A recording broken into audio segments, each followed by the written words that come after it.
பவுல் கொரிந்தியருக்கு எழுதின 2வது நிருபத்தினுடைய 2வது அதிகாரத்துக்குள்ளே நாம் வருகிறோம்.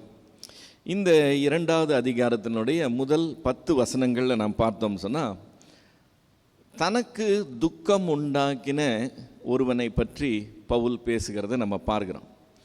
ஸோ பவுலுக்கு இங்கே துக்கம் உண்டாக்கினவன் அவனை குறித்து பவுல் ஏதோ சொல்லியிருக்கிறான். இப்போ அதுக்கு ஒரு ஃபாலோஅப்பாக இப்போ சொல்லப்படுகிற காரியங்களை நாம் பார்க்கிறோம். இந்த வசனத்தை, இந்த பகுதியை பார்த்த உடனே எல்லாருக்கும் 1 கொரிந்தியரின் புஸ்தகத்தில் 5வது அதிகாரத்தில் விபசாரத்தில் ஈடுபட்ட ஒருவனை அவன் கடிந்து கொள்ளுகிறதை நாம் பார்க்கிறோம். அவனுடைய ஆத்துமா ரட்சிக்கப்படத்தக்கதாக அவனுடைய சரீரத்தை சாத்தானுக்கு ஒப்பு கொடுங்கள் என்று சொல்லி அவன் தீர்மானம் பண்ணி எழுதி அனுப்பினதை நம்ம 1 கொரிந்தியர் 5வது அதிகாரம் ஃபுல்லுத்துலேயும் பார்க்குறோம். ஸோ இதில் 2வது நிருபத்தில் என்னை துக்கப்படுத்தினவன்னு சொல்லி அவன் ஆரம்பிக்கும்போது நமக்கு அந்த நபரை பற்றி தான் பேசுகிறான் என்று சொல்லி ஒரு யோசனை வர்றதுக்கு வாய்ப்பு இருக்குது. ஆனால் மேலோட்டமாக பார்த்தா அப்படி தெரிந்தாலும் பவுல் கொரிந்தியருக்கு எழுதின இந்த நிருபங்களையே கொஞ்சம் உற்று நோக்கினா 1 கொரிந்தியருக்கு 2 கொரிந்தியருக்கு நடுவில் ஏதோ சம்பவங்கள் நடந்ததையும் அது ரெண்டுத்துக்கு நடுவில் ஒரு நிருபம் எழுதப்பட்டதையும் நம்மால் கவனிக்க முடியும். இதே 2 கொரிந்தியர் 13வது அதிகாரத்துக்கு போனோம்னு சொன்னால், 2 கொரிந்தியர் 13வது அதிகாரம் முதல் 2 வசனங்களில் பவுல் ஆரம்பிக்கும் போதே சொல்கிறான், இந்த 3ஆம் தரம் நான் உங்களிடத்திற்கு வருகிறேன் என்று சொல்லி.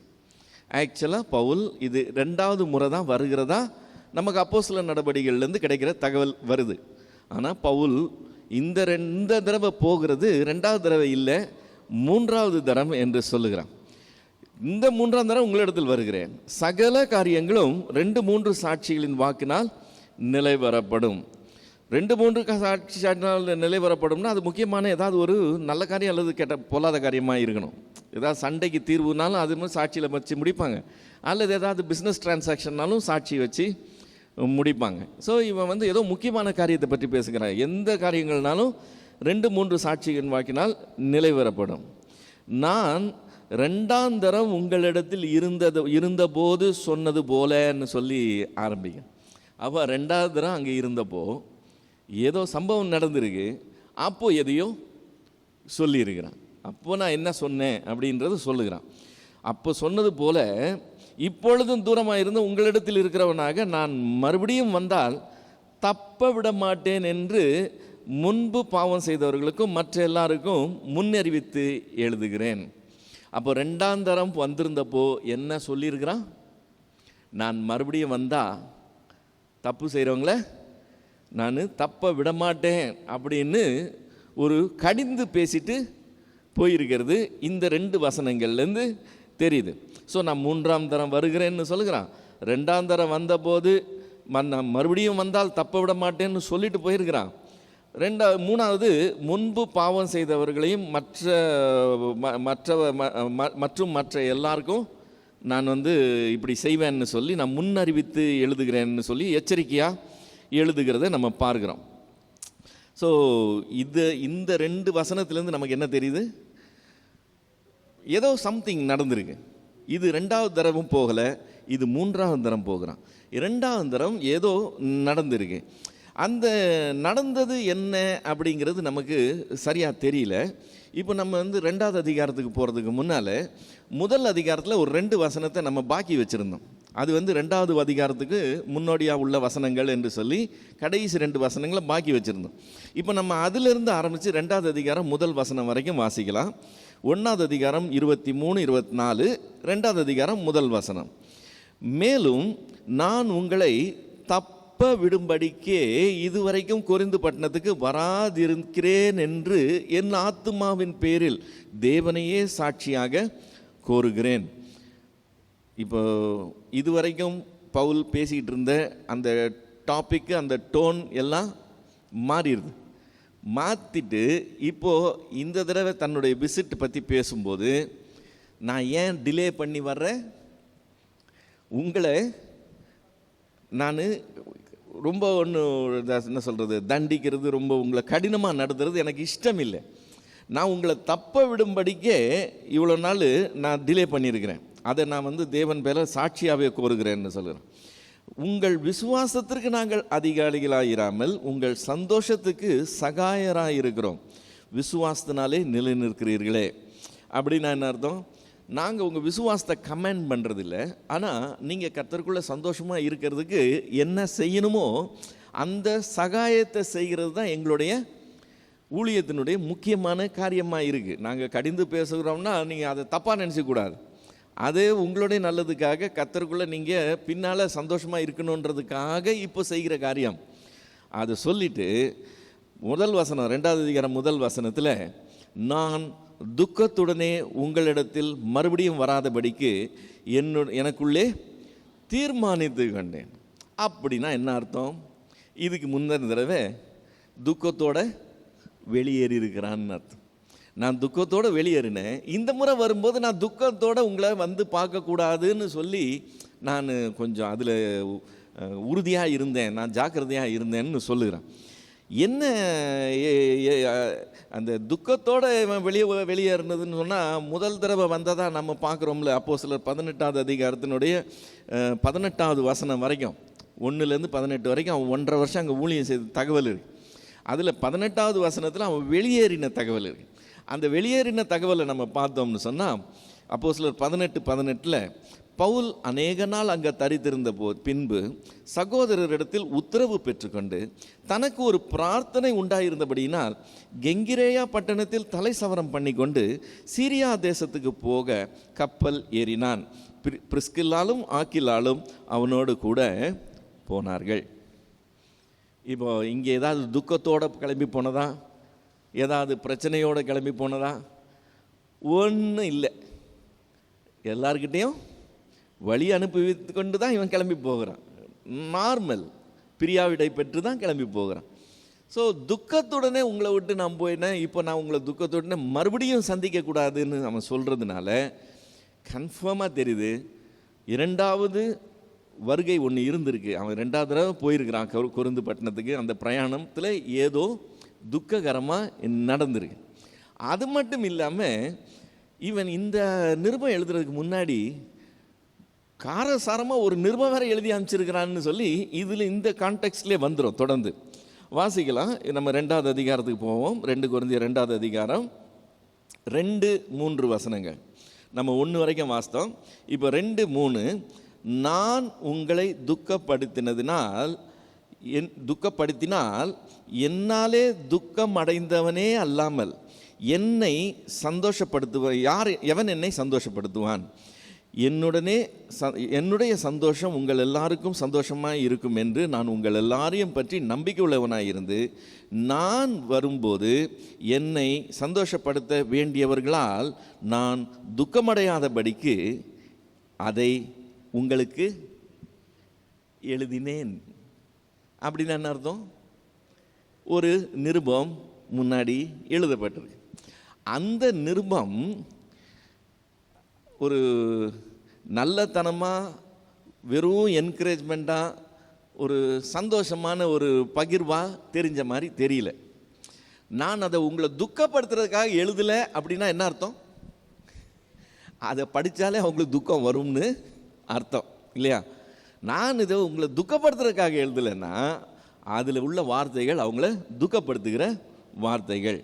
இப்போ இதில் அந்த 2வது வசனம் ஆரம்பிக்கும்போது, நான் உங்களை துக்கப்படுத்தினால் என்னாலே துக்கம் அடைந்தவனே அல்லாமல் எவன் என்னை சந்தோஷப்படுத்துவான் அப்படின்னு சொல்லுகிறான். 5வது வசனத்துக்கு வந்தோம்னா என்னை துக்கப்படுத்தினவன் சொல்லி சொல்கிறான். இப்போ நம்ம 5வது அதிகாரத்தில் 1 கொரிந்தியர் 5வது அதிகாரத்தில் அந்த ஒரு விபச்சாரத்தில் ஈடுபட்டதா ஒரு பவுல் ஒருத்தனை கடிந்து கொள்ளுகிற அந்த கான்டெக்ஸ்டில் பார்த்தோம்னு சொன்னால், அந்த நபர் பவுலை தனிப்பட்ட விதத்தில் துக்கப்படுத்தினதா பவுல் சொல்லவே இல்லை. நம்ம 5வது அதிகாரத்தை ஃபுல்லாகவே படித்து பார்த்தோம்னா கூட அவன் தப்பு செய்கிறான், நீங்கள் அந்த தப்பை எப்படி டாலரேட் பண்ணிட்டு இருக்கிறீங்க? இது புறஜாதிகளுக்குள்ளே நடக்காத விபச்சாரமாச்சே. கொஞ்சம் புளித்த மாவு மொத்த மாவையும் புளிக்க உப்ப பண்ணுமே, நீங்கள் எப்படி இதை பொறுத்துக்கிட்டு இருக்கீங்க? விபசாரக்காரோட கலக்கக்கூடாதுன்னு நான் எழுதினேன். ஆனால் நீங்கள் உலகத்தில் இருக்க எல்லா விபசாரக்காரரை விட்டு விலகணும்னா நீங்கள் உலகத்திலே இருக்க முடியாது. நான் சொன்னது என்ன அர்த்தம்? விசுவாசிகளுக்குள்ள விபசாரக்காரர் இருந்தால் நீங்கள் அவங்களோடைய இருக்கக்கூடாதுன்னு சொன்னேன். அவனை புறம்பே தள்ளுங்கள்னு சொல்லி எழுதுகிறான். ஆக மொத்தம் தனிப்பட்ட விதத்தில் பவுலை அவன் துக்கப்படுத்தினதா அங்கே சொல்லப்படலை. ஆனால் இங்கே என்ன சொல்லப்படுது? ஒரு நபரை பற்றி பேசுகிறான். அந்த நபர் இவனுக்கு துக்கம் உண்டாகி இருக்கிறான். இவன் ஒரு லெட்டர் எழுதியிருக்கிறான். அந்த லெட்டர் அவங்களுக்கு துக்கம் உண்டாக்கின ஒரு லெட்டர். ஸோ ஏதோ ஒன்று நடுவில் பெருசாக நடந்திருக்குன்றது மட்டும் கன்ஃபார்மாக நமக்கு தெரியுது. எனவே 1 கொரிந்தியர் 5வது அதிகாரத்தில் உள்ள அந்த சம்பவம் இங்கே பேசப்படலை அப்படிங்கிறது உறுதியாக இருக்குது. பெரும்பாலான பேர் 1 கொரிந்தியர் 5வது அதிகாரத்தில் உள்ள அந்த நபரை ஃபாலோ அப், அதாவது அவனுக்கு சில பனிஷ்மெண்ட்ஸ் கொடுத்தாச்சு, அதனுடைய ஃபாலோ அப் லெட்டராக இதை பார்க்குறது உண்டு. இது அதனுடைய ஃபாலோ அப் இல்லை, இது கம்ப்ளீட்டாக வேறு ஒரு காரியத்திலேருந்து வருகிற வார்த்தைகள் என்கிறத நம்ம உணர்ந்து கொள்ளணும். இப்போ நம்ம தொடர்ந்து வாஸ்தவம் சொன்னால் 4-5 வசனங்களில் அன்றியும் நீங்கள் துக்கப்படும்படிக்கு எழுதாமல் உங்கள் மேல் நான் வைத்த அன்பின் மிகுதியை நீங்கள் அறியும்படிக்கே மிகுந்த வியாகுலமும் மன இடுக்கமும் அடைந்தவனாய் அதிக கண்ணீரோடே உங்களுக்கு எழுதினேன். துக்கம் உண்டாகினவன் எனக்கு மாத்திரமல்ல, ஒருவாறு உங்கள் எல்லாருக்கும் துக்கம் உண்டாகினான். நான் உங்கள் எல்லார் மேலும் அதிக பாரம் சுமத்தாதபடிக்கு இதை சொல்லுகிறேன். இப்போ இந்த 2 வசனத்திலேருந்து சில காரியங்களை கவனிக்கணும். இதுக்கு முந்தின லெட்டரை பற்றி மென்ஷன் பண்ணும்போது என்னன்னு சொல்லி மென்ஷன் பண்ணுறான்? நான் உங்களை துக்கப்படுத்தும்படிக்கு எழுதலை. ஓகே, எப்படி எழுதினேன்? உங்கள் மேல் நான் வைத்த அன்பின் மிகுதியை நீங்கள் அறியும்படிக்கு. இது நம்பர் 1. நம்பர் 2, மிகுந்த வியாகுலமும் மன இடுக்கமும் அடைந்தவனாய் அதிக கண்ணீரோடு உங்களுக்கு எழுதினேன்.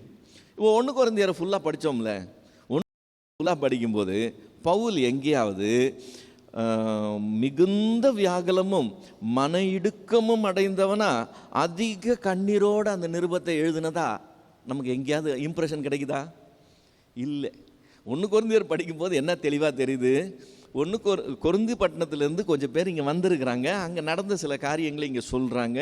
அங்கிருந்து நிருபங்களும் வந்திருக்கு, சில காரியங்களை குறித்து எங்களுக்கு விளக்கி சொல்லுங்கன்னு சொல்லி. ஸோ வந்தவங்க சொன்ன செய்திக்கும் பதிலும், 2வது கேட்டு அனுப்பின அந்த சந்தேகங்களுக்கு தெளிவும் கொடுக்கறதுக்காக முதல் நிருபம் எழுதப்பட்டதுங்கிறது நமக்கு பிளெயினாக தெரியுது. மிகுந்த வியாகுலத்தோட அதிக கண்ணீரோட மன இடுக்கத்தோட எழுதுனதா இல்லை. ஸோ அவ்வளவு எமோஷன் நிறைந்ததான் ஒரு நிருபம். அவங்கள துக்கப்படுத்தக்கூடிய அளவுக்கு உள்ள ஒரு நிருபத்தை பவுல் எழுதியிருக்கிறான் என்கிறது கன்ஃபார்ம். இது நிச்சயமாக 1 கொரிந்தியர் கிடையாது.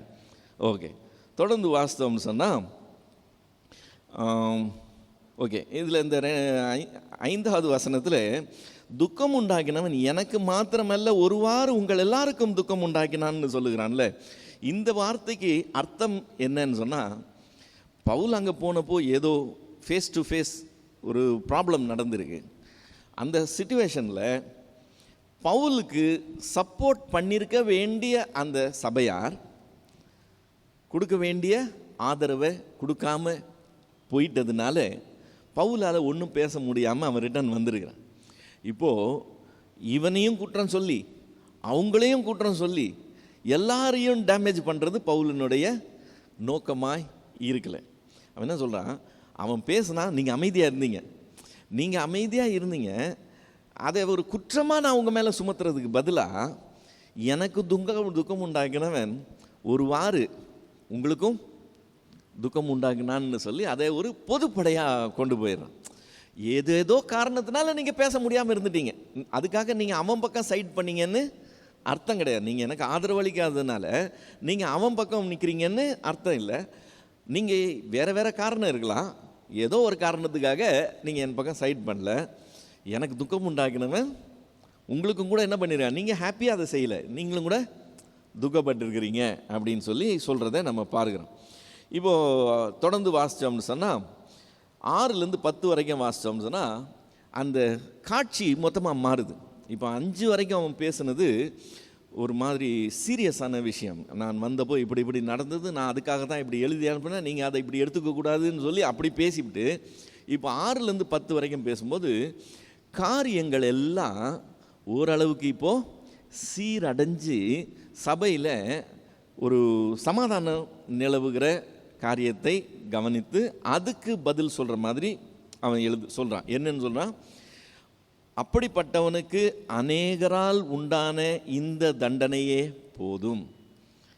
அப்போது இவன் வந்து போயிருக்கும்போது, இவனுடைய லெட்ரு வரும்போது அப்போல்லாம் கொந்தளிப்பு இருந்திருக்கு. அதுக்கப்புறம் அவனை என்ன செஞ்சிட்டாங்க, அவங்க நீ செய்கிறது தப்பு, இப்படி இருக்கக்கூடாதுன்னு சொல்லி எல்லாரும் சேர்ந்து அவனை கரெக்ட் பண்ணியிருக்கிறாங்க. ஸோ அப்படிப்பட்டவனுக்கு அநேகரால் உண்டான இந்த தண்டனை போதும். ஆதலால் அவன் அதிக துக்கத்தில் அமிழ்ந்து போகாதபடிக்கு நீங்கள் அவனுக்கு மன்னித்து ஆறுதல் செய்ய வேண்டும். அந்தபடி உங்கள் அன்பை அவனுக்கு காண்பிக்கும்படி உங்களை வேண்டிக் கொள்கிறேன். நீங்கள் எல்லாவற்றிலும் கீழ்ப்படிந்திருக்கிறீர்களோ என்று உங்களை சோதித்தறியும்படி இப்படி எழுதினேன். எவனுக்கு நீங்கள் மன்னிக்கிறீர்களோ அவனுக்கு நானும் மன்னிக்கிறேன்.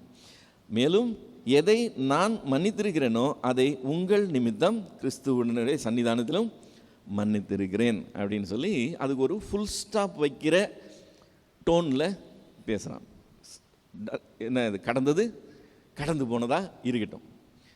அவன் பேசுனா நீங்கள் இதுக்கு தண்டனை கொடுத்தீங்க, ஓகே, அதை கேரி ஓவர் பண்ணிக்கிட்டே வரக்கூடாது. அவனை மன்னிச்சிருங்க, நம்ம எல்லாத்தையும் இனிமேல் ஃப்யூச்சருக்குள்ளே நார்மலாக போகணும்னு சொல்லி காரியங்கள் இதாகிடுச்சு. என்ன சொல்கிறது, அந்த கொந்தளிப்பு அடங்கிருச்சு, இப்போது சீர் அடைஞ்சிருக்குங்கிறத பவுல் இங்கே மென்ஷன் பண்ணுகிறேன். அடுத்த வசனத்தில் சாத்தானாலே நாம் மோசம் போகாதபடிக்கு அப்படி செய்தேன், அவனுடைய தந்திரங்கள் நமக்கு தெரியாதவைகள் அல்லவே. இப்போது பிரச்சனை இந்த மனிதனுக்கும் இந்த மனிதனுக்கும், அதில் மற்ற மனிதர்களெல்லாம் பார்வையாளர்கள் அல்லது அதில் ஓரளவுக்கு அவங்களுக்கு பங்கு இருக்குது ஏதோ ஒரு வகையில். ஓகே, இதுதான் பிரச்சனை. இப்போ இந்த பிரச்சனை சுமூகமாக தீர்வு அடைஞ்சிருச்சு, சந்தோஷம். ஓகே, இதுக்கு மேலே நம்ம அதெல்லாம் பற்றி பேச வேணாம்பா, நடந்தது விட்டுருன்னு சொல்லிட்டு நார்மலாக போயிடலாம். பவுல் இன்னொரு ஆங்கிளில் இதுக்குள்ளே கொண்டு வருகிறேன். உங்களை எனக்கு தெரியுது, என்ன உங்களுக்கு தெரியுது, நம்ம 2 பேரும் ஒருத்தர் பார்க்குறோம். ஸோ நீங்கள் என்ன பேசுனீங்க, நான் உங்களை பேசுனேன்னு நமக்கு 2 பேருக்கும் தெரியுது. பிரச்சனை நம்ம 2 பேருக்குள்ள, இதை தான் நம்ம பேசிக்கிட்டு இருக்கிறோம், இதை தான் எல்லாரும் பார்க்குறாங்க. யாருமே கவனிக்காதது என்னன்னு சொன்னால், இந்த இது இல்லாமல் பெருன இந்த கோணம் இல்லாமல் இன்னொரு கோணம் இருக்குது. அதில் தேவனும் இருக்கிறார், சாத்தானும் இருக்கிறார். அந்த கோணத்தை நாம் எப்போவுமே இன்க்ளூட் பண்ணவங்களாவே பார்க்கணும். இப்போ எனக்கு விரோதமாக ஒருத்தர் பேசுனாங்கன்னு வச்சுக்கோமே, தேவன் அனுமதிக்காமல் அவர் பேச முடியுமான்னு நான் யோசிக்கணும். அவர் பேசினாருன்னு சுருன்னு வர்றதுக்கு முன்னாலே என்ன வரணும், அந்த தேவன் அந்த அந்த காரியத்தில் இன்வால்வ்டுங்கிறத நான் மறந்து போகக்கூடாது. அதே மாதிரி இப்போ இதில் நான் ரியாக்ட் பண்ணுறேன் பார்த்தீங்களா, அந்த ரியாக்ட் பண்ணும்போது நான் தேவனுக்கு சித்தமானபடியும் ரியாக்ட் பண்ண முடியும், நான் போய் சாத்தானுடைய வலையில் விழுகிற மாதிரி தப்பாகவும் ரியாக்ட் பண்ண முடியும். இப்போது அதை ஹைலைட் பண்ணுறான். நீங்கள் இதை மட்டும்தான் பார்க்குறீங்க, இதுக்கு பேக்ரவுண்டில் இதுவும் செயல்படுது, இதையும் சேர்த்து பார்க்கணும். சாத்தானுடைய தந்திரத்தினால என்ன ஆகக்கூடாது, நாம் மோசம் போகக்கூடாது. சாத்தானாலே நாம் மோசம் போகாதபடிக்கு அப்படி செய்தேன், அவனுடைய தந்திரங்கள் நமக்கு தெரியாதவைகள் அல்லவே. ஸோ இதில் 2 வார்த்தை, தந்திரங்கள் என்கிற வார்த்தை, மோசம் போகிறது என்கிற ஒரு வார்த்தை. இப்போது சாத்தானோட உள்ள போராட்டம் அப்படின்னு சொல்லி வந்த உடனே எல்லாருடைய கண்ணோட்டம், அவங்களுடைய கற்பனை என்னவா இருக்குன்னு சொன்னால், சாத்தானுடைய பலத்தோட போராடுகிறது தான் இவங்க பார்க்குறாங்க. ஆக்சுவலாக சாத்தானோட உள்ள போராட்டம் ஒரு நாளும் பலத்தின் அடிப்படையில் கிடையாது. பிசாசு தன்னுடைய பலத்தை நம்ம மேலே பிரயோகிக்க துணிகிறதே கிடையாது. அது வேணால் மற்ற மதங்களில் உள்ள நம்பிக்கையில் இருக்கலாம். வேதத்தில் நம்ம அதை பார்க்கவே கிடையாது. அவன் எல்லா இடத்துலையுமே தன்னுடைய தந்திரத்தை தான் பயன்படுத்துகிறத நம்ம பார்க்க முடியும். நம்மை விட அவன் பலவான். ஏன்னா அவன் விழுந்த தூதன். நம்ம மாம்சமான மனுஷர்கள். தூதர்கள் மனுஷர்களை விட ஒரு படி மேலே தான் இருக்கிறாங்க. ஸோ அவன் நம்மளை விட பலவான். ஆனால் தன் பலத்தை நம்ம மேலே பிரயோகிக்கிறதே கிடையாது. ஏன்னா உலகத்தில் இருக்கிறவனை விட நம்மோட இருக்கிறவ பெரியவராக இருக்கிறதுனால பலத்தை பிரயோகிக்கிறதே கிடையாது. அதுக்கு பதிலாக என்ன செய்கிறது? தந்திரத்தை பிரயோகிக்கிறது. தந்திரத்தை பிரயோகிக்கிறதுனா என்னது? நம்மளாவே போய் விழுந்துருவோம், அவ்வளோதான். அவங்க நம்மளை கையை பிடிச்சி கூட்டிகிட்டு போக வேண்டிய அவசியமே கிடையாது. நம்மாவே போய் மாட்டிக்குவோம். அதுதான் அவனுடைய தந்திரம். இப்போது எவனை விழுங்கலாமோ என்று சத்துரு என்ன செய்கிறான்னா, வகை தேடி சுற்றி திரிகிறான்னு சொல்லும்போது அந்த வகை தேடிங்கிற வார்த்தை வேறு டெக்னிக்கை அந்தந்த சூழ்நிலைக்கு ஏற்ற மாதிரி ஃபாலோ பண்ணுவாங்கிறத ஒரே மாதிரி செய்ய மாட்டான். உங்களுக்கு ஒரு மாதிரி ஹேண்டில் பண்ணுவான், எனக்கு ஒரு மாதிரி ஹேண்டில் பண்ணுவான். வேறு சுச்சுவேஷனில் நம்ம 2 பேருக்கே வேறு மாதிரி ஹேண்டில் பண்ணுவான். ஸோ அவனுடைய தந்திரங்களை நம்ம உஷாராக கவனிக்கிறவர்களாக இருக்கணும். இல்லைன்னா எந்த டைம்லேயும் நம்ம மாட்டிக்குவோம். ஸோ அவன் வகை தேடி என்ன எப்படி பண்ணலாம் ஐடியா பண்ணி நம்மளை கவுக்கிறதுக்கு ரெடியாக இருக்கிறான். இப்போ இதே நம்ம கவனிக்காமல் என்னவோ அவன் வரப்போகிறான், நம்ம ஸ்ட்ரெங்தன் பண்ணி அவனை விரோதமாக நம்ம எழும்பி போராட போகிறோம். என்ன பிசாசு அப்படி பண்ணிட்டான் இப்படி பண்ணிட்டான். நிறைய பேர் சாட்சி சொல்கிறது உண்டு. நான் அவனோட ராத்திரி பூரா போராடினேங்கிறான்னு. அதெல்லாம் சும்மா. அப்படியெல்லாம் அவன் செய்கிறதே கிடையாது. அவன் செய்கிறதில் என்னது? தந்திரத்தினாலே நம்மை விழ பண்ணுகிறது. எக்ஸாம்பிள் வேணும்னு சொன்னால், இப்போது ஆதாமை விழ பண்ணணும். ஆதாமை விழ பண்ணணும்னா ஆதாம் முன்னாடி போய் நின்று ஆதாமை பயமுறுத்தலை, ஆதாமை டெரரைஸ் பண்ணி அதை செய்ய ஃபோர்ஸ் பண்ணல. அதுக்கு மாறா என்ன செய்கிறான்? இப்படி சொன்னாரா? அப்படி இல்லை, இதை சாப்பிட்டீங்கன்னா இப்படி ஆயிடும்னு அவருக்கே தெரியும். உங்களுக்கு தெரியுமா அது? அப்படின்னு லைட்டாக சந்தேகத்தை விதைச்சோம்னா இப்போது கர்த்தர் மேலே இருக்கிற நம்பிக்கை போயிடும். அவ்வளோதான். மீதி காரியெல்லாம் நம்மளே செஞ்சுருவோம். அவன் சொல்ல வேண்டிய அவசியமே கிடையாது. நீ சாப்பிட்டு உன் ஹஸ்பண்டுக்கு கொண்டு போய் கொடுன்னு சொன்னானா? சொல்லலை, அதை இவளே செஞ்சான். ஸோ எங்கே ஆணியை பிடுங்குனா எது உழுவுன்னு அவனுக்கு தெரியும். இப்போ சிம்சோன் பெரிய பலசாலி. சிம்சோனை வீழ்த்தணும்னா சிம்சோனை விட பெரியவனை ஒருத்தனை கூட்டிகிட்டு வரணும்னு சாத்தான் ஐடியாவே பண்ணல. அவன் ஐடியா என்னது? சிம்சோனுடைய வீக் பாயிண்ட் என்னது? அவ்வளோதான். அந்த வீக் பாயிண்ட்டுக்கு ஏற்ற ஆளை அங்கே அனுப்புனா சிம்சோன் மடியில் படுத்துக்குவார். முடிஞ்சு போச்சு. ரொம்ப கஷ்டப்பட வேண்டிய வேலையே கிடையாது. அவ்வளோதான். இன்னைக்கு வரைக்கும் அதே மாதிரி தான் போகுது. நம்மளுடைய வீக் பாயிண்ட் என்ன, நமக்கு எங்கே நம்ம பலவீனமாக இருக்கிறோம், அதுதான் அவனுடைய காரியம். அழகாக மூவ் பண்ணும்.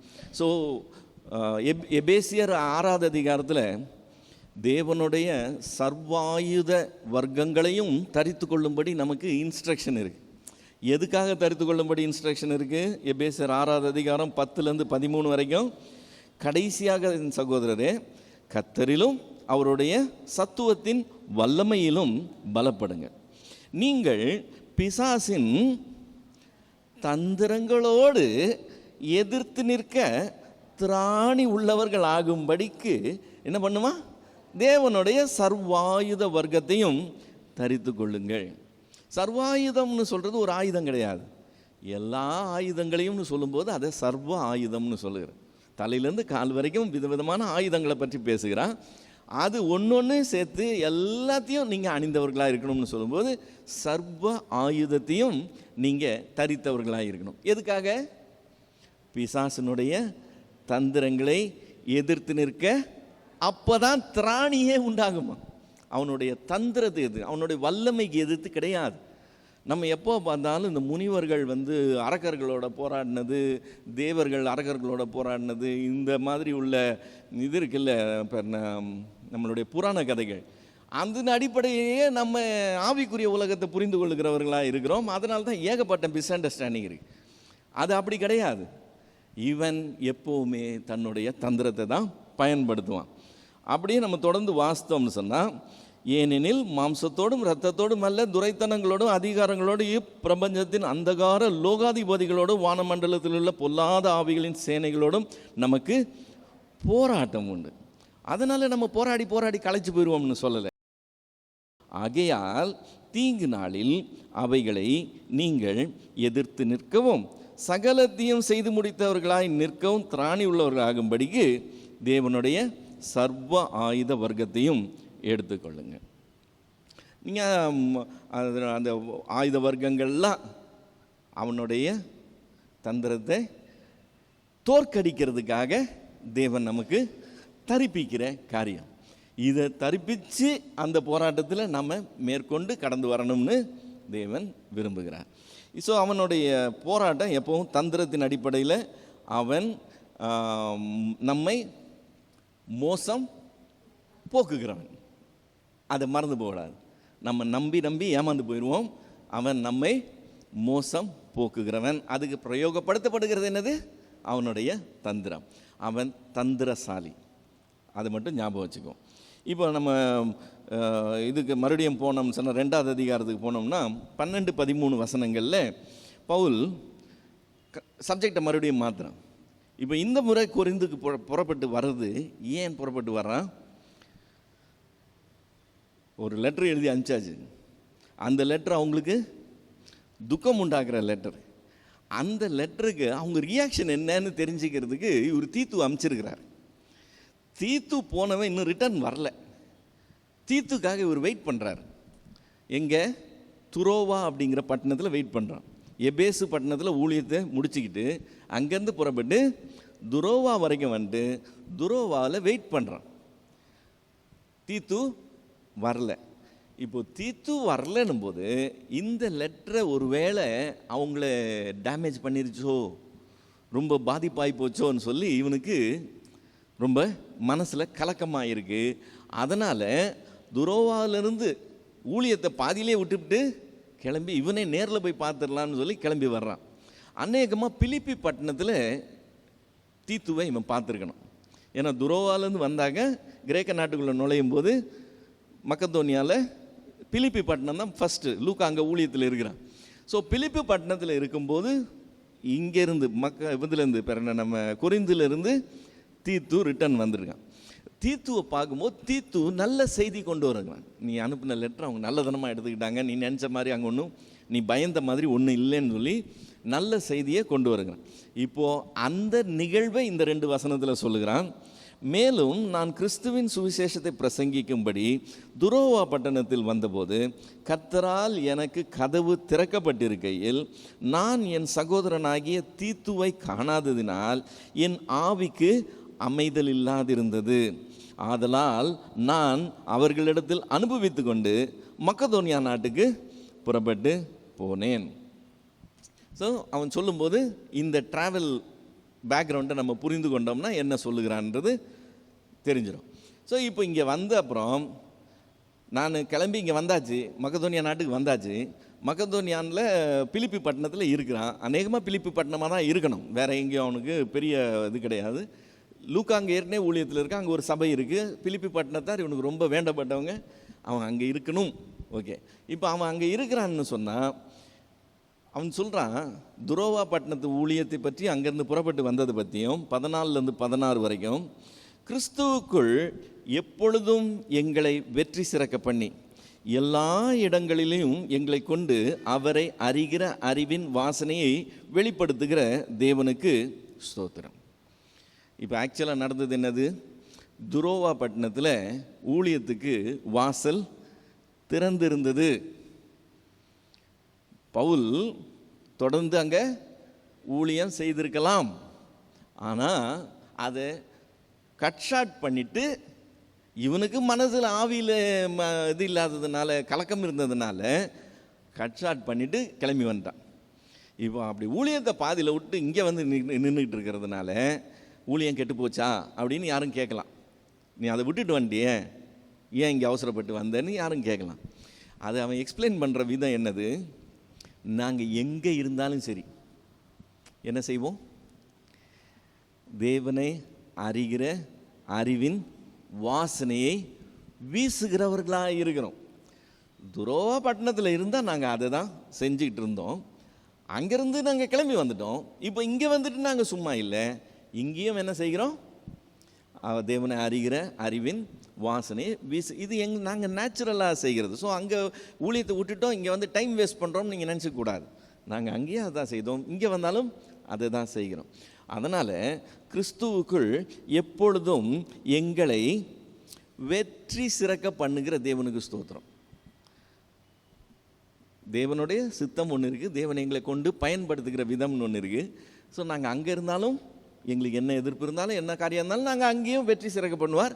இப்போ அங்கேருந்து புறப்பட்டு இங்கே வந்திருக்கிறோம், இங்கேயும் தேவன் வெற்றி சிறக்க பண்ணுவார். நாங்கள் எங்கே இருந்தாலும் என்ன செய்வோம்? எல்லா இடங்களிலையும் எங்களை கொண்டு அவரை அறிகிற அறிவின் வாசனையை அவர் வெளிப்படுத்துகிறவராக இருக்கிறார். இப்போ அதில் இங்கே சொல்லும்போது அந்த அறிகிற அறிவின் வாசனை இருக்குது பார்த்தீங்களா, அந்த வாசனை ஒவ்வொருத்தருக்கும் ஒரு ஒரு மாதிரி இருக்கும்னு சொல்கிறான். எப்படி இருக்குமா? ரட்சிக்கப்படுகிறவர்களுக்குள்ளேயும் கெட்டு போகிறவர்களுக்குள்ளேயும் நாங்கள் தேவனுக்கு கிறிஸ்துவின் நற்கந்தமாக இருக்கிறோம். நற்கந்தம் என்னது? நல்ல வாசனை இல்லை? ஸோ கிறிஸ்துவனுடைய நற்கந்தமாக இருக்கிறோம். எப்படி? அவங்க ரட்சிக்கப்படுறவங்களா இருந்தாலும் சரி, கெட்டு போகிறவங்களா இருந்தாலும் சரி, நாங்கள் தேவனுக்கு கிறிஸ்துவின் நற்கந்தமாக இருக்கிறோம். நாங்கள் நற்கந்தமாக இருக்கிறோம். ஆனால் அது எப்படி போகுது? கெட்டு போகிறவர்களுக்குள்ளே அது மரணத்துக்கு ஏதுவான வாசனையை வீசுதான். ரட்சிக்கப்படுகிறவர்களுக்குள்ளே அது ஜீவனுக்கு ஏதுவான ஜீவ வாசனையாக இருக்கிறோம். நாங்கள் வெளிப்படுத்தினது என்ன வாசனை? கிறிஸ்துவனுடைய நற்கந்தமாய் நாங்கள் செயல்பட்டோம். ஆனால் கெட்டு போகிறவர்களுக்குள்ளே அது மரணத்தின் வாசலாகவும், ரட்சிக்கப்படுகிறவர்களுக்குள்ளே அது ஜீவனுக்கு ஏதுவான ஜீவ வாசனையாகவும் இருக்குது அப்படின்னு சொல்கிறோம். இது அதை தொடர்ந்து வாசித்தோம் சொன்னால், இவைகளை நடப்பிக்கிறதற்கு எவன் தகுதியானவன் சொல்கிறான்.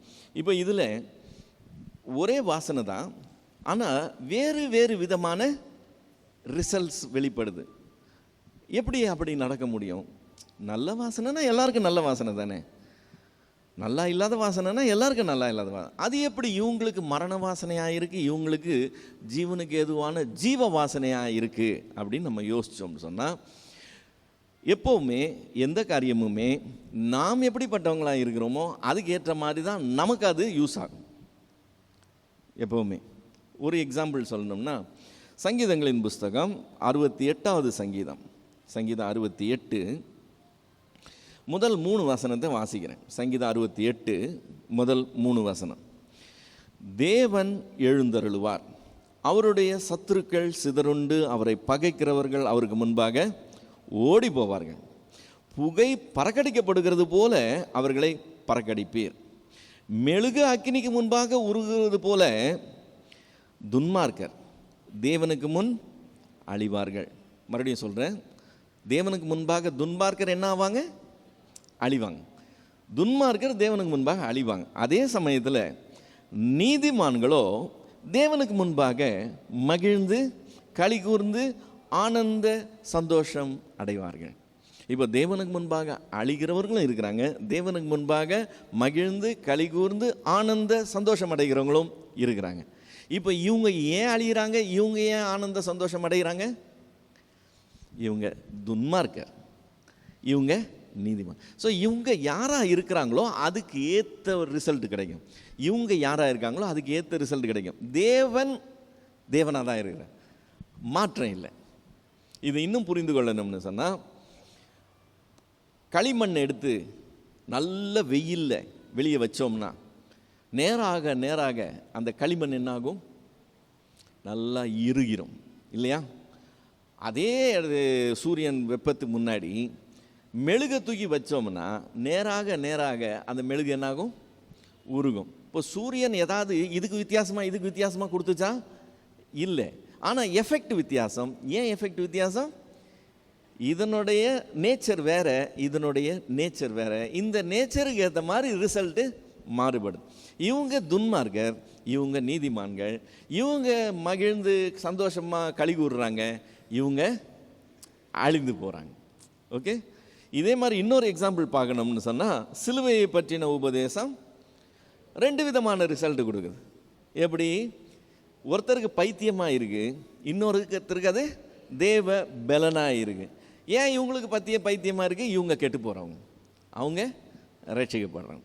ஸோ என்ன நேச்சர் கொண்டவங்களாக இருக்கிறோமோ அதுக்கு ஏற்ற மாதிரி. ஸோ பவுல் சொல்கிறோம், நாங்கள் கிறிஸ்துவின் நற்கந்தத்தை வீசுகிறவர்களாக இருக்கிறோம். நாங்கள் எங்கே இருந்தாலும் அதை தான் செய்வோம். ஆனால் அது கெட்டு போகிறவர்களுக்குள்ளே மரண வாசனையை வீசுகிறதா இருக்கும், ரட்சிக்கப்படுறவங்களுக்குள்ளே அது ஜீவ வாசனையாக இருக்கும் அப்படின்னு சொல்கிறத பார்க்குறோம்.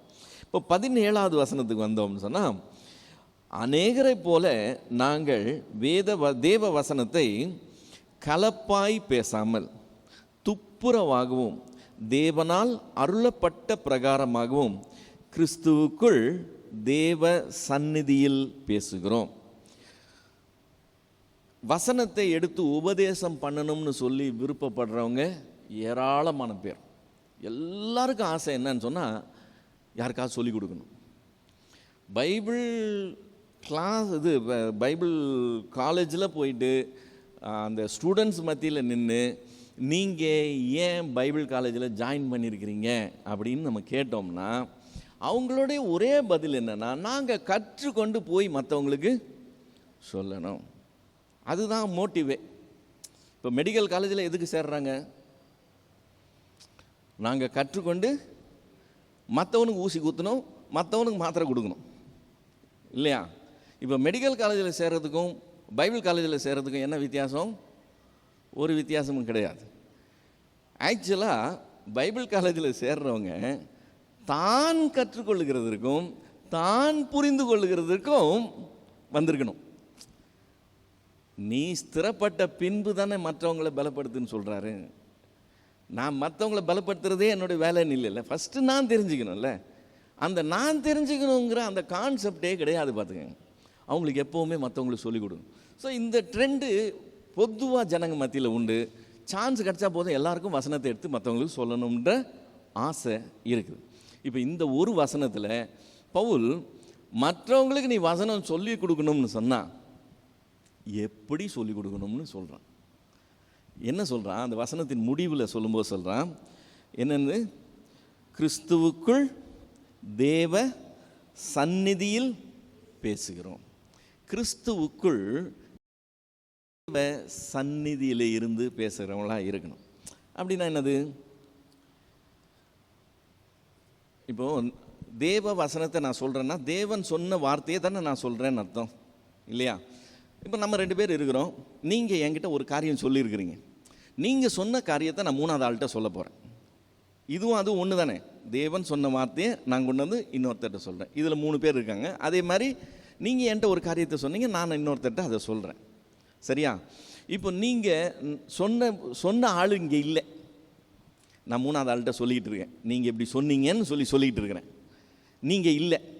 நீங்கள் இல்லைன்னா நான் நீங்கள் சொன்ன வார்த்தைக்கு வார்த்தை தவறாமல் சொல்லுவேனா, இல்லை கொஞ்சம் என் அண்டர்ஸ்டாண்டிங்க்கு ஏற்ற மாதிரி அதை நான் கொஞ்சம் விரிவுபடுத்தி என் புரிதலெல்லாம் அதில் புகுத்துவேனா? நீங்கள் கூட நின்னீங்கன்னா சொன்னதை தான் சொல்ல முடியும். நான் எதையாவது சேர்த்தேன்னா நீங்கள் உடனே என்ன சொல்லுவீங்க, இல்லையா? நான் அது சொல்லலைன்னு சொல்லுவீங்க, இல்லையா? இப்போ அவன் சொல்கிறான், நீங்கள் எங்கே நின்று தேவ வசனத்தை சொன்னாலும் யார் சந்நிதியிலேருந்து பேசணுமா? அவர் சந்நிதியிலேருந்து பேசுகிறோன்ற ஞாபகம் இருக்கணும். அவர் வார்த்தை தான், அவர் ஆப்சண்ட்டுன்னு நினச்சிக்கிட்டு பேசிகிட்டு இருக்கக்கூடாது. கிறிஸ்துவுக்குள் தேவ சந்நிதியிலேருந்து பேசுகிறோம். இப்போ அந்த வார்த்தையில் ஒன்று கூட கூட்டுறதுக்கு மனசு வராது. ஏன்னா அவர் பக்கத்தில் நிற்கிறாரு, அவர் தான் சொல்லியிருக்கிறார், அவர் சொன்னது தான் நான் சொல்கிறேன். இப்போ என்னால் கூட்ட முடியாது. அவர் இல்லைன்னு நான் நினச்சிக்கிட்டேன்னு வச்சுக்கோங்க, நான் கொஞ்சம் ஃப்ரீயாக லிபரலாக பேச ஆரம்பிச்சிருவேன். புரியுதுங்களா? அந்த காட்சி புரியுதா? ஸோ எப்போ பேசினாலும் வசனத்தை மற்றவர்களுக்கு சொல்லிக் கொடுக்குறோம்னா இதை மறந்துடவே கூடாது. கிறிஸ்துவுக்குள் தேவ சந்நிதியிலிருந்து பேசணும். 2வது காரியம் என்னன்னு சொன்னால், தேவனால் அருளப்பட்ட பிரகாரமாய் சொல்லணுமா. எப்போவுமே ஒரு காரியத்தை சொல்லும்போது தேவன் என்ன சொல்லியிருக்கிறாருங்கிறத விட நான் என்ன சொல்ல விரும்புகிறேனுங்கிறதுக்கு தான் ப்ரையாரிட்டி அதிகம். நான் என்ன சொல்ல விரும்புகிறேனோ அதுக்கு எங்கெங்கெல்லாம் எப்படியெல்லாம் வசனங்கள் கிடைக்குதோ அது எல்லாத்தையும் கோர்த்து என்னால் சொல்லிட முடியும்னு சொல்லி தான் நடக்குது. நம்ம இதை பார்த்தோம்ல, ஒரு உவமையை பார்த்தோம்ல, அலகரிக்கல் டீச்சிங் பற்றி பார்க்கும்போது நல்ல சமாரியன் கதை ஒரு உவமையாக சொன்னேன்ல, அதில் ரட்சிப்பு தேவனை விட்டு விலகி போகிறதுக்கும் ரட்சிக்கப்படுறதுக்கும் கிறிஸ்து தேடி வர்றதுக்கும் கிறிஸ்துவனால் சபையில் சேர்க்கப்படுறதுக்கும் ஊழியக்காரனும் இதுவும் அதுவுமா சொல்லி செயின்ட் அகஸ்டின் எல்லா கதையெல்லாம் சொன்னார்னு சொல்லி சொன்னோம்ல. இப்போ அதில் தேவன் அதை தான் சொன்னாரா அப்படின்ற ஒரே கேள்வி கேட்டோம்னா அது எல்லாமே டெமாலிஷ் ஆகிடும், முடிஞ்சு போச்சு. அவர் அதை சொல்லலை இல்லையா? இப்போ எதை தான் சொல்லணும்? தேவனால் அருளப்பட்ட பிரகாரமாய் மட்டும்தான் சொல்லணும். அது கலர்ஃபுல்லாக இருக்காது, அது பற்றி கவலை கிடையாது. நம்ம கலர்ஃபுல்லாக சொல்லணுன்ற அவசியம் கிடையாது, ஃபேக்டை மட்டும் சொல்லணும், அதை திரிக்கக்கூடாது. நான் சொல்ல விரும்புகிறத வசனத்திலேருந்து நோண்டிக்கிட்டு இருக்கக்கூடாது. அதுதான் 99% செய்கிறாங்க. எதை சொல்ல விரும்பணுமோ அதை உள்ளேருந்து நோண்டி எடுத்து பேசிடலாம், ஃப்ளூவெண்ட்டாக சொல்லுவாங்க. இப்போ விபிஎஸ் நடக்குது, விபிஎஸ்க்கு கான்ட்ரிபியூஷன் வேணும், விபிஎஸ்க்கு கான்ட்ரிபியூஷன் வேணும், இந்த சிறியரில் ஒருவனுக்கு எதை செய்தாலும்னு அடிச்சுட்டு போயிட்டே இருக்கலாம். ஆனால் அந்த சிறியர் பைபிளில் யார்? சின்ன பசங்களா? சீஷர்கள், தேவனுடைய பிள்ளைகள். நம்மளை பற்றி சொல்கிறார், இந்த சிறியர்னு சொல்கிறோம், நம்மளை பற்றி சொல்கிறார்.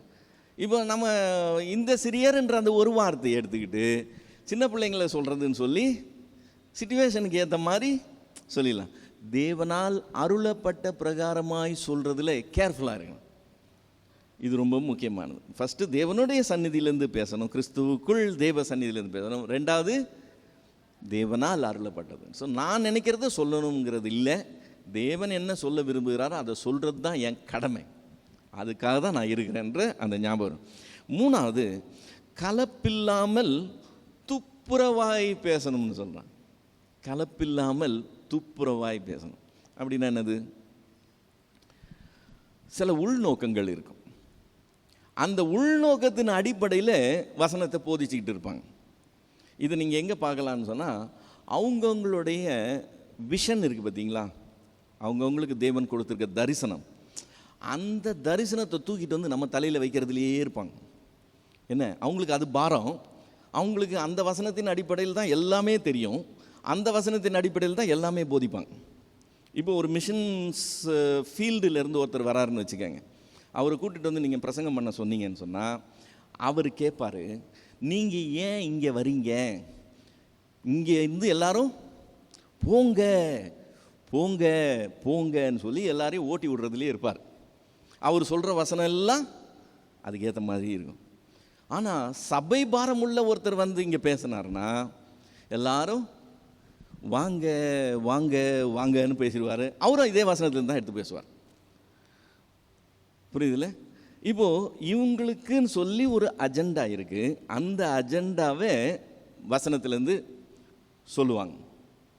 சிலர்லாம் காணிக்க கலெக்ஷனுக்காக பைபிளை திறந்து பேசுனாங்கன்னா நீங்கள் இருக்கிறதெல்லாம் கொடுத்துட்டு வந்துடுவீங்க.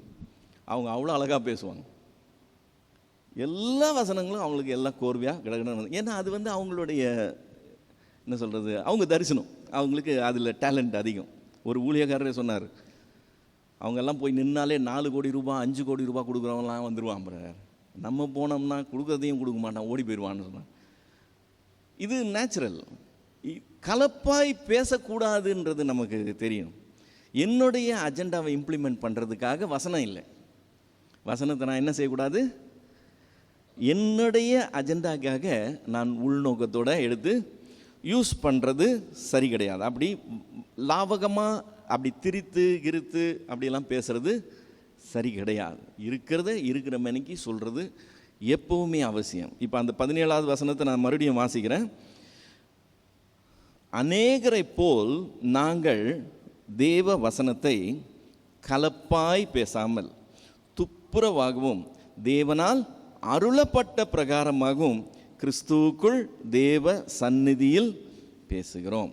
ஓகே, ஸோ 3 காரியம் என்னது? தேவ சந்நிதியிலேருந்து பேசணும், தேவனால் அருளப்பட்ட பிரகாரமாக பேசணும், 3வது கலப்பில்லாமல் பேசணும். ஃபஸ்ட்டு வார்த்தை என்னது? அப்போ அநேகர் என்ன தான் செய்கிறாங்க? அன்றைக்கே அதுதான் கதை. ஸோ இன்றைக்கி 21ஆவது நூற்றாண்டில் நீங்கள் வேறு எதுவும் எதிர்பார்க்கணும்னு அவசியம் கிடையாது. அநேகர் அப்படி தான் இருப்பாங்க. பவுலை போன்ற சிலர் மட்டும்தான் துப்புரவா கலப்பில்லாமல் தெய்வ சந்நிதியிலேருந்து பேசணும் என்கிற ஒரு ட்ரெண்டில் இருப்பாங்க. மீதி பேர் எல்லாரும் அப்படி தான் இருப்பாங்க, அநேகர் அப்படி தான் இருப்பாங்க அப்படிங்கிறத நம்ம தெளிவாக தெரிஞ்சுக்கணும். ஸோ இந்த அதிகாரம் இதோட நிறைவடையுது. ஸோ இந்த அதிகாரத்தில் நம்ம பார்த்தது என்ன? முதல் 10 வசனம் நடந்த சம்பவத்துக்கும் அதுக்கு அவன் எழுதின கடிதாசுக்கும் அதை குறித்து இவனுக்கு இருந்த பாரத்துக்கும் அதை பற்றி தான் பேசுகிறான். அடுத்த 2 வசனம் தீத்து இன்னும் வராததுனால இவன் அவசரப்பட்டு புறப்பட்டு வந்ததை பற்றி. அப்புறம் நாங்கள் எங்கே இருந்தாலுமே அங்கே விட்டுட்டு வந்துட்டோம், இங்கே டைம் வேஸ்ட் பண்ணுறோம்னு சொல்கிறது இல்லை. நாங்கள் எங்கே இருந்தாலும் எங்களை வெற்றி சிறக்க பண்ணுகிறார், நாங்கள் எங்கே இருந்தாலும் கிறிஸ்துவ அறிகிற வாசனையே எங்களை வீச பண்ணுகிறார் அப்படின்னு சொல்லுகிறான். அப்படி நாங்கள் செய்கிற ஊழியம் கெட்டு போகிறவர்களுக்குள்ள வேறு மாதிரி இருக்கும், ரட்சிக்கப்படுறவங்களுக்குள்ள வேறு மாதிரி இருக்கும். இதெல்லாம் சொல்லிட்டு வசனத்தை எடுத்து போதிக்கணும்னா இப்படி தான் செய்யணும்னு சொல்லி இந்த 17ஆவது வசனத்தில் சொல்கிறத பாருங்கள்.